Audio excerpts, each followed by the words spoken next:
ఖైరతాబాద్ నియోజకవర్గంలో రేషన్ కార్డుల పంపిణీ కార్యక్రమం జరిగింది.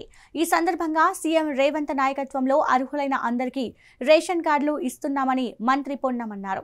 తెలంగాణలోని 32 జిల్లాలో రేషన్ కార్డుల పంపిణీ జరుగుతుందని తెలిపారు. హైదరాబాద్ జిల్లాలో సివిల్ సప్లైస్ జీహెచ్ఎంసీ సమన్వయంతో రేషన్ కార్డులు ఇస్తున్నామన్నారు. రేషన్ కార్డులు పొందుతున్న వారందరికీ మంత్రి శుభాకాంక్షలు తెలిపారు.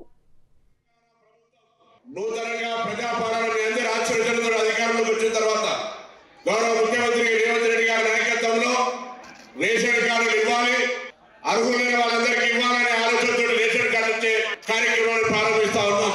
ఈ రోజు తెలంగాణ 32 జిల్లాల రేషన్ కార్డుల పంపిణీ గ్రామీణ ప్రాంతాల్లో జరుగుతోంది. హైదరాబాద్ లో చీఫ్ రేషనింగ్ డిపార్ట్మెంట్, జిల్లా కలెక్టరేట్, సివిల్ సప్లైస్ జీహెచ్ఎంసీ సమన్వయంతో రేషన్ కార్డుల పంపిణీ ప్రక్రియను ఈ రోజు ఇక్కడ లాంఛనంగా ప్రారంభోత్సవం చేస్తా ఉన్నాం. హైదరాబాద్ లో నూతనంగా ఇస్తున్నటువంటి రేషన్ కార్డు పొందుతున్న వారందరికీ కూడా రాష్ట్ర ప్రభుత్వం పక్షాన శుభాకాంక్షలు తెలియజేస్తా ఉన్నారు. ఈ రోజు అందరికీ తెలుసు, కొంత దొడ్డు బియ్యానికే పరిమితమై పెద్దలకు మాత్రమే తినగలిగే అర్హత ఉందనుకునేటువంటి స్థానం లోపల ఈ రోజు సన్న బియ్యాన్ని తీసుకొచ్చి ఆ బియ్యం అందరూ కూడా నాణ్యత ఉన్నది. ఇప్పుడే టోల్ ఫ్రీ నెంబర్ చెప్తున్నారు కమిషనర్ గారు. ఆ బియ్యం అందరూ తినగలిగే